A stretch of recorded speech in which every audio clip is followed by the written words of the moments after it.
हाय, मैं हूँ Saiyan blood studio से। और हाँ, मुझे पता है कि नाम सैयन और एक भी ड्रैगन बॉल पर वीडियो नहीं, बट रुको जरा, सबर। तो आप सबकी जानकारी के लिए मैं ये बता दूं कि मैं इसी वीडियो पे काम कर रहा था। एंड ऑफ कोर्स क्योंकि ये फैन फिक्शन है तो थोड़ा टाइम तो लगेगा।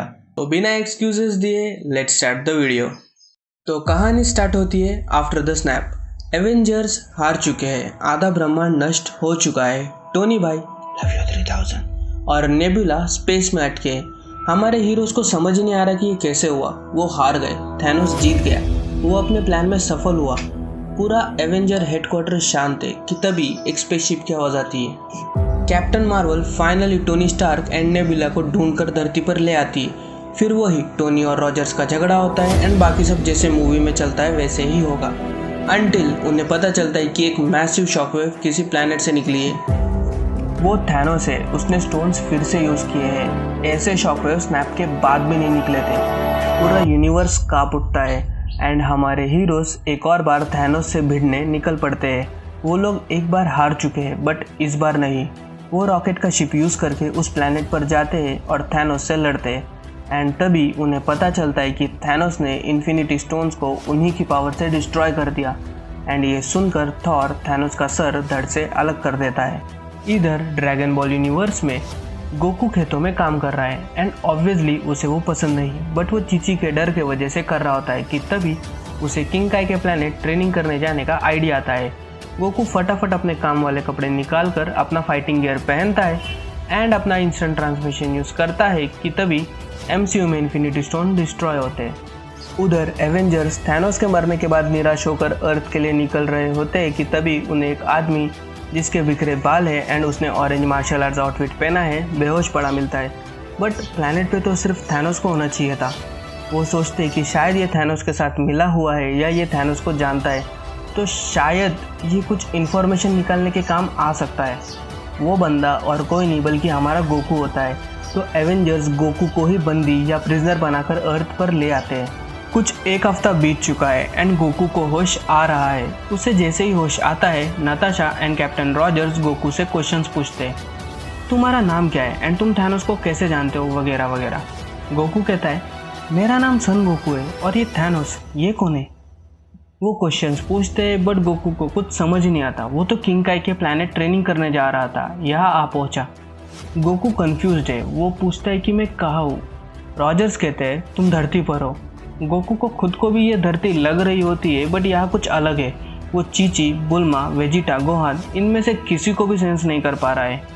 कैप्टन रॉजर्स पूछते हैं बट गोकू कहता है उसे नहीं पता कि वो लोग क्या बात कर रहे हैं। गोकू के आंखों में सच्चाई थी बट उस पर बिलीव कर पाना मुश्किल था, इसलिए रॉजर्स उसे नताशा को सौंप देते हैं। नताशा गोकू के बारे में और जानने की कोशिश करती है एंड गोकू उसे सब बताता है कि उसकी एक वाइफ है जिसका नाम चीची है, 2 बच्चे हैं गोहान, गोटेन एंड उसके कई दोस्त हैं जैसे कि Krillin, Piccolo, बुल्मा, Vegeta. Goku Natasha को सब स्टोरी बताता है कि कैसे वेजिटा दूसरे सेयन्स के साथ आया तो था अर्थ को डिस्ट्रॉय करने बट वो अभी दोस्त थे, एंड कैसे फ्रीजा ने उनके रियल प्लैनेट वेजिटा को डिस्ट्रॉय कर दिया एंड कैसे उसने सुपर सेयन बन के उसे हराया। एंड नताशा पूछती कि सुपर सेयन ये क्या है, कि तभी गोकू सुपर सेयन में ट्रांसफॉर्म होता है and massive amount of energy transmit कर रहा होता है, इतना कि पूरा एवेंजर्स हेडक्वार्टर हिलने लगता है जैसे कि भूकंप आया हो। बट फिर अचानक गोकू अपने बेस फॉर्म में रिटर्न आ जाता है। गोकू को समझ नहीं आता कि ये ऐसा क्यों हुआ, बट अब तक सारे एवेंजर्स शॉक हो चुके हैं कि ये बंदे के पास इतनी एनर्जी कैसे, एंड वो उसे एक खतरा समझकर बंदी बनाकर रखने का ही सोचते हैं।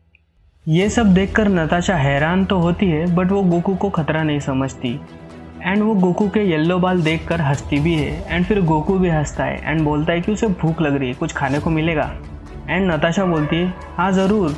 नताशा रॉजर्स के पास जाकर बोलती है कि ये बंदा सच बोल रहा है एंड अगर वो चाहे तो कभी भी जेल तोड़कर निकल सकता है, बट वो ऐसा नहीं कर रहा, वो कॉपरेट कर रहा है। तो आई थिंक हमें भी कोई ऐसा कदम नहीं उठाना चाहिए जिससे हमारी परेशानी और बढ़े। एंड फिर डॉक्टर बैनर भी नताशा से एग्री होकर रॉजर्स को समझाते हैं कि हमें इसके बारे में और जानना चाहिए। नताशा गोकू के लिए खाना लाती है एंड गोकू कुछ मिनट नहीं बल्कि कुछ सेकंड में ही वो खाना ख़त्म कर देता है एंड और मांगता है।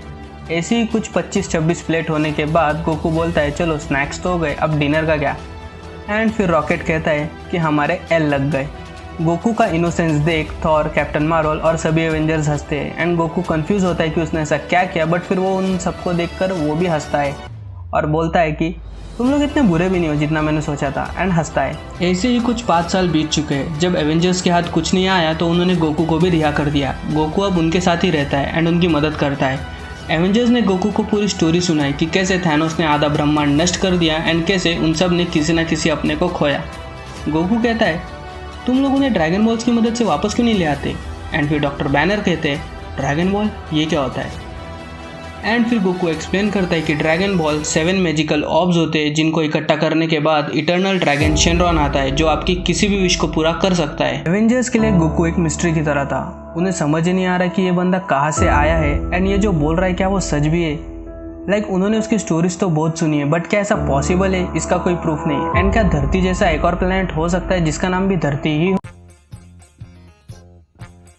चीची एंड बाकी सब परेशान है कि गोकू है किधर। वो सब उसे हर जगह ढूंढते हैं बट वो कहीं नहीं मिलता। इवन वेजिटा भी उसे सेंस करने की कोशिश करता है बट उसे सेंस नहीं कर पाता। चीची रोने लगती है एंड सब उसे शांत कराने की कोशिश करते हैं। ये सब देखकर वेजिटा कहीं निकल जाता है। फिर सब मूवी के अकॉर्डिंग ही चलता है। उधर एवेंजर्स हेडक्वार्टर में नताशा और रॉजर्स बैठे होते हैं कि तभी एंटमैन आता है एंड उन्हें समझाता है कि टाइम ट्रेवल पॉसिबल हो सकता है। हम इस स्नैप को अंडू या रिवर्स कर सकते हैं, बस एक चांस टाइम में पीछे जाने का एंड बूम सब पहले जैसा होगा। उन्हें यकीन तो नहीं होता बट वो गोकू की स्टोरी सुन चुके हैं तो उनके लिए इस पे यकीन करना ज़्यादा आसान है। एवेंजर्स को वो चीज़ मिल गई जिसकी उन्हें सबसे ज़्यादा ज़रूरत थी, उम्मीद। तो just a fact related to the story कि इस स्टोरी में गोकू सुपर साइयंस के ट्रांसफॉर्मेशंस को अनलॉक नहीं कर सकता। इनफैक्ट ना ही वो अपनी गॉड की मदद से सुपर साइयन गॉड या सुपर साइयन ब्लू बन सकता है, कॉज वो मल्टीवर्स ग्लिच के वजह से एमसीयू में पहुंचा है। And no doubt he is the strongest character but इस वर्ल्ड में गोकू हेल्पलेस है। तो यार वीडियो पसंद आई है तो लाइक कर देना, शेयर कर देना, सब्सक्राइब कर देना। एंड वीडियो देखने के बाद भी अगर तुम सब्सक्राइब नहीं करोगे तो मैं क्या यार, थैनोस ही तुम्हारी चुटकी बजाएगा।